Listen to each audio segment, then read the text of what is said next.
This one's pretty interesting, though. This one's from marker.medium.com, and it says why investors are still betting on Carnival Cruise Line. So this may be good for you, Carly, because I know that you're a dancer-singer on Carnival Cruise Line. If you guys haven't checked out that episode, check out the episode. But let's see what this has to say. This is good because I get my reading out of the way. I don't really read very often. You can probably tell I don't read very often. But anyway, Carnival Cruise Line has a new ship on the way, and it's a doozy. The Carnival Mardi Gras is a 180,000-ton, 18-deck marvel accommodating 6,600 passengers and boasting, among other amenities, what is billed as the world's first at-sea roller coaster.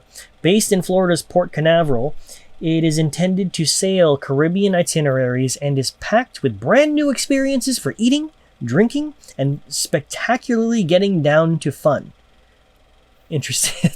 That's an interesting way to put it. Okay. The company says, including a new Emeril Lagasse restaurant. Bam! What's that? You remember Emeril? Emeril Lagasse?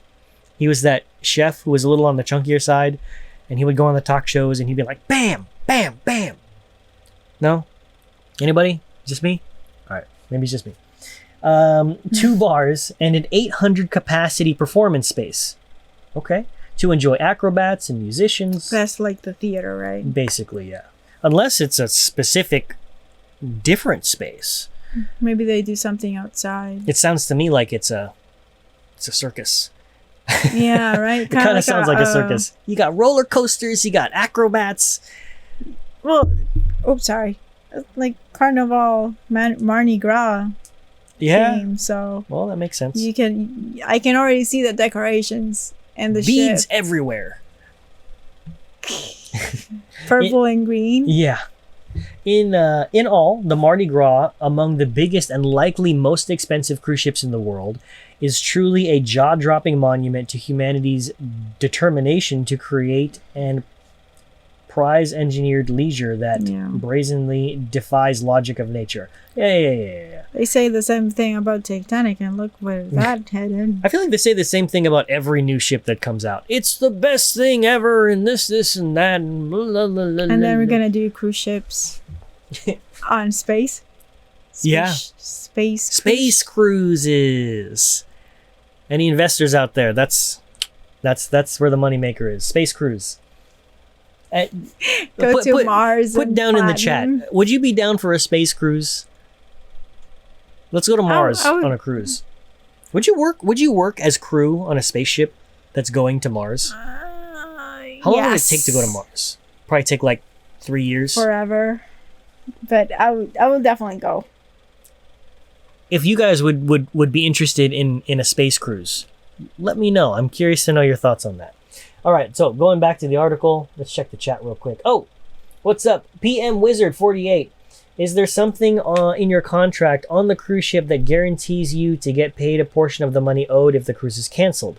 If the cruise is canceled, you still get paid because they can't just send you home. If you're on the ship, you're getting paid. Yeah. Even the people who were quarantined for those 3 months and they couldn't leave the ship, they were still getting paid. Yeah. There's actually an entire podcast with a friend of hers, also a friend of mine, Daniel, who was also working on Carnival, and he was on the ship for those 3 months, just quarantined, couldn't really do much, and it was one of those like double-edged sword situations where you would kind of think that if you're quarantined on a cruise ship and you're kind of just there and you don't have your regular daily duties, like, oh, this is the best thing ever. I still get my full pay without daily duties, but then it really just turns into I think they made you work on something else.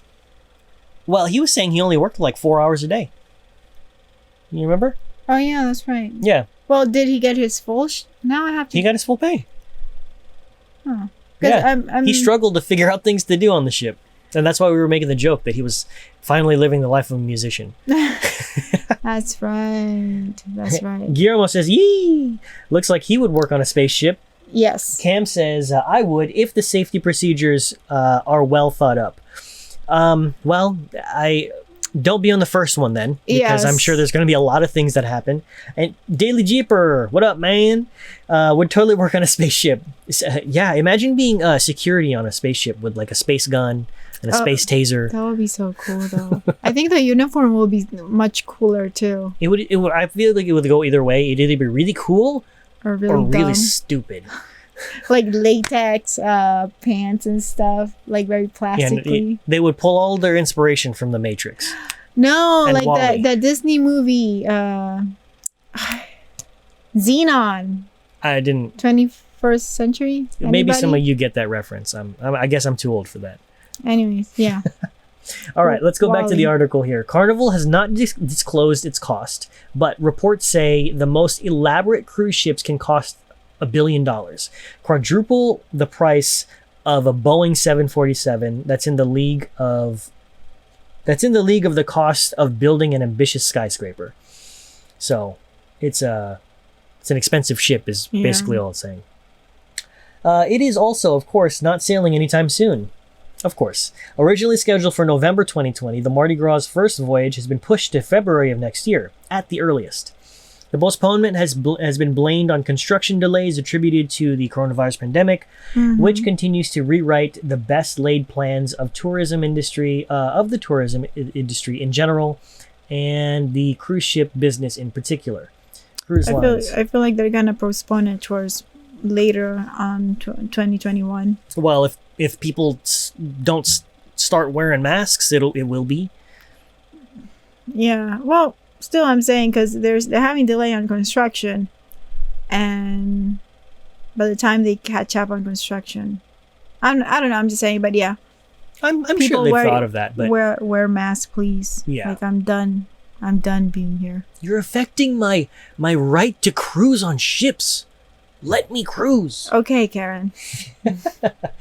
Let's see. I'm going to skip this whole... No, should I skip this? No, this looks interesting. Cruise lines were among the earliest businesses to be walloped. I didn't even know that was a word. By the pandemic. The Carnival-owned Diamond Princess suffered a notorious outbreak that infected hundreds and killed more than a dozen, and became a symbol of nightmarish cruise ship contagion scenarios when it was quarantined for a month. That whole sentence just sounded scary. Yeah, but And it says there's been no relief since. On July 16th, the CDC extended a no-sail order. Yeah, we just looked at that. yeah. Suspending cruise operations until September 30th, and went out of its way to criticize the industry for practices that spread the virus, resulting in an alarming 99 virus outbreaks on 123 ships, involving nearly 3,000 passengers and 34 deaths. By the company's own estimate, it will continue to burn $650 million a month while its 100-plus ship fleet remains largely idle. And so this is probably why they're scrapping a lot of ships, because it costs money. Yeah, they need to maintain it. As the virus continues to spread in the US and elsewhere, more international travel restrictions are kicking in. The Bahamas, for example, just banned US tourists. You That's see? nice. Meanwhile, Carnival and its rivals are stuck with sunk costs and commitments involved in new ships planned in a pre-pandemic world, like the Mardi Gras. Carnival has not disclosed its costs. Okay.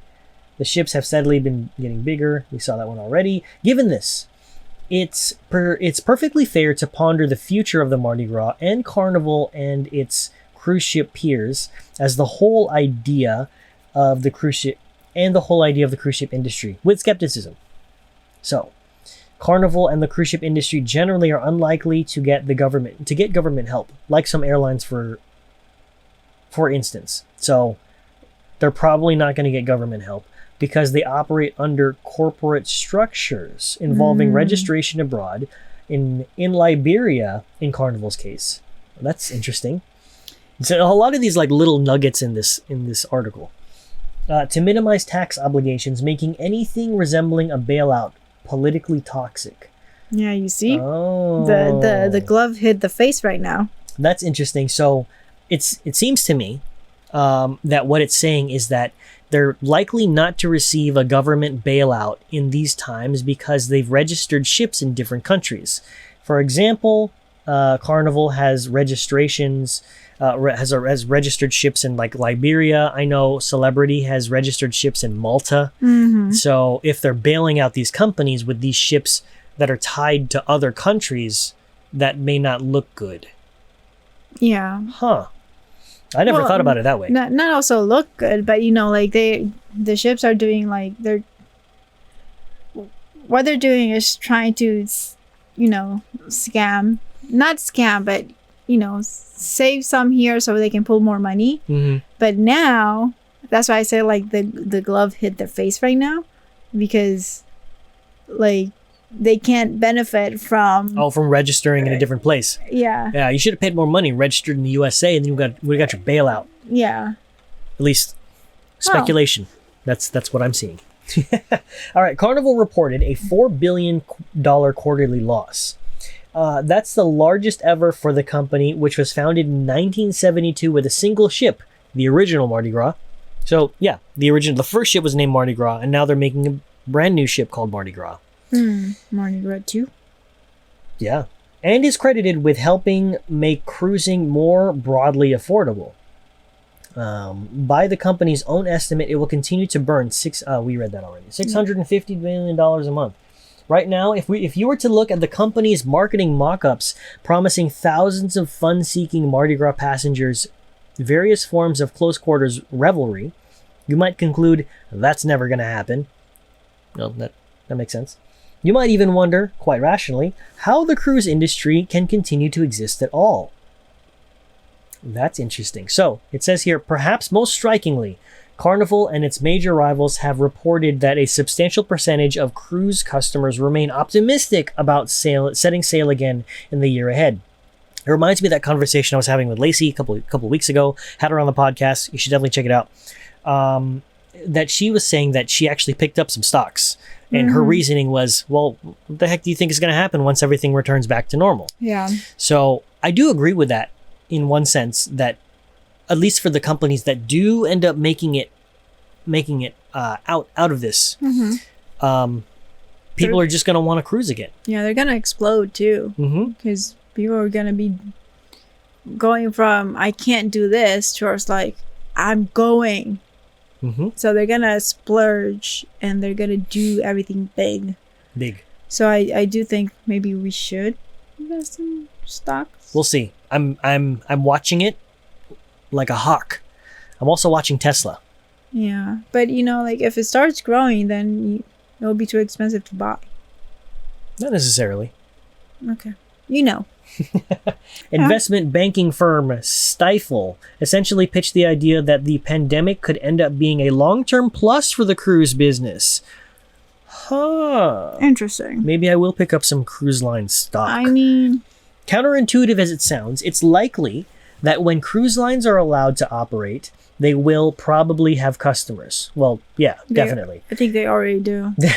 Well, yeah, they're already selling cruise line cruises for next year. Yeah. Anyway, while it's still not clear how long it might be until they can prove they can operate safely, analysts say it's likely to be next year. Yes. Okay. Even then, the expectation is that cruises will return gradually, maybe even starting with cruises to private islands, perhaps reducing the number of passengers will be exposed to, as well as potential travel restrictions. Various cruise lines own several islands outright. Yes, this is true, like Labadee. Well, I mean, I don't know if they own the island, but at least that section. Yeah, it's kind of like a resort. Right. One bullish forecast suggests perhaps half of current cruise fleets will be back in service by mid-2021. Cruise optimists betting that businesses can tread water until then. Carnival CEO Donald has said that right-sizing our shoreside operations. I don't know what does that mean. has already helped right-sizing our shoreside operations. Right. Basically just making sure that they're the right size. So I guess laying people off has slashed operating costs by over $7 billion a year and lowered capital expenses by $5 billion over the next 18 months. Oh man, that's a lot of people. Yeah. Assuming that's what that means. or just from shoreside? Carnival has announced it would sell off 13 of its current 104 ships. These would generally be sold to smaller, more regional cruise lines. Older ships may be sold to scrapping operations. We know that already. This argument was echoed in a recent research note from investment banking firm Stifel. We read that one already. Let's see. No, we aren't crazy or suffering from some sort of home lockdown psychological disorder, the note clarified from Stifel. In short, there's a future. There's a future in which something like Mardi Gras actually makes sense again. A future in which, say, a vaccine makes widespread travel and close proximity to other people something that the public is comfortable with again. Ooh. Yeah, So good luck. Remember what you told me, that the vaccine only would make sense if everybody takes the vaccine? I think being on cruise ship must be required To have the vaccine? Vaccinated. Yeah. Interesting. I don't know that they can require that. Well, if they want to, why not? I don't know. I feel like I'm just people saying. here are two babies. Yeah. It's just, you can't go on the ship if you're not Yeah, vaccinated. did you get the vaccine? I would make it mandatory. And more people are gonna do that because they want to cruise and leave That's right. the peasant life. Pleasant life, I think. No, they want to leave the peasant life. Oh, leave the peasant life. Mm. Okay, yeah, that makes sense. And then I see you, Jeeper. He's saying he wears noise canceling earplugs while in the DJ clubs on board. Smart man. Smart man. Okay, fine. I'm gonna start wearing them. Mm-hmm.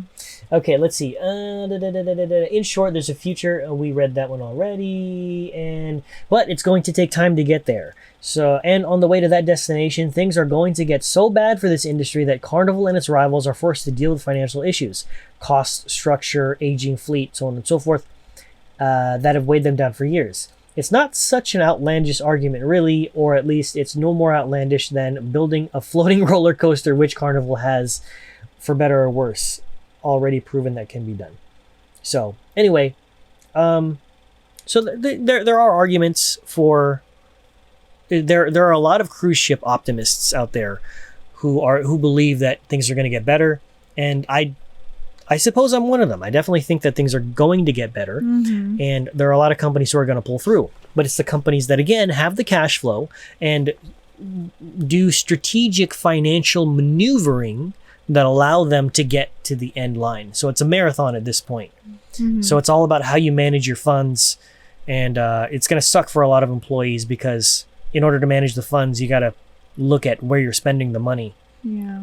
So, and then even once they let the people back on, as we talked about earlier, they got to get the essential crew on first. Yeah. And limit the capacity. Yeah, I was trying to think like what means essential crew in a ship, and because it kind of feels like everything is essential. So well, activities is I feel like that's gonna die down a little bit. But then again, I guess you're right. Everything could be considered because essential. everything has a purpose. So maybe what they're gonna do is just instead of a team of 10, it'll be a team of 5. Is the art gallery essential? I don't think that is essential though. Sorry, art gallery. Yeah.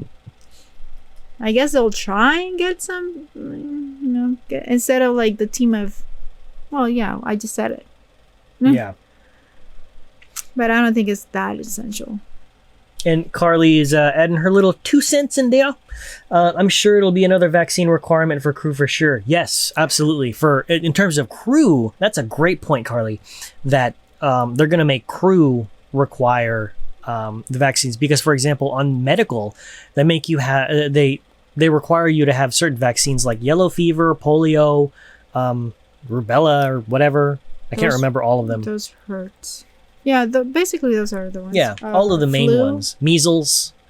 Yeah. Well, you're not required the flu vaccine, but they do check to see if you have it. And then on the ship, did they make you take the flu vaccine? They made you take it? Yeah, I like they took. But it's not mandatory on the ship, so I guess maybe they make you take it before. Yeah, for when I do the medicals, those are part of the thing. Got it. And then you have like a year after they put the vaccine on the ship for whoever has like haven't had it, and then they can take it on the ship. But that's weird that they make you get the flu vaccine before you go on the ship, but then once you're on the ship, it's kind of like semi-optional. If you don't take the vaccine on the ship, then it's one of those things where they try to scare you and say that they're going to quarantine you if you don't take it. Without pay, but... Right, because you chose not to get the vaccine. Yeah. Anyway, regardless, I definitely think that it's a good idea for the cruise ships to make crew get the vaccine if they're walking onto the ship. Because, yeah, regardless of what your thoughts are on vaccines. Yeah. Anyway, that wraps up this episode. I hope you guys learned some stuff. And I hope that you guys enjoyed this episode. We had fun. Hope you guys had fun. If you found any value in this episode, make sure you gently tap that like button and subscribe. Just stroke that subscribe button and gently touch the bell button for notifications, so you know whenever we post new episodes. And make sure you follow the podcast up here. Look up there. And if you have any questions, I know sometimes you guys have questions when we're not live. What you want to do is go on to our Shiplife TV Instagram. DM us there, and we'll have some answers for you. And if we can't get the answers for you, then it either means we don't know, and we're okay with saying that we don't know, or that means we'll try to find out for you. But anyway, Cam, thank you. Thank you. What happened? Cam says, thank you for an amazing podcast. Thank you for being here. Anyway, we will see you guys in the next episode. Thank you for being part of the show that's dedicated to raising awareness of the opportunity of working on cruise ships and helping new and existing crew have an enjoyable experience. We'll see you in the next episode.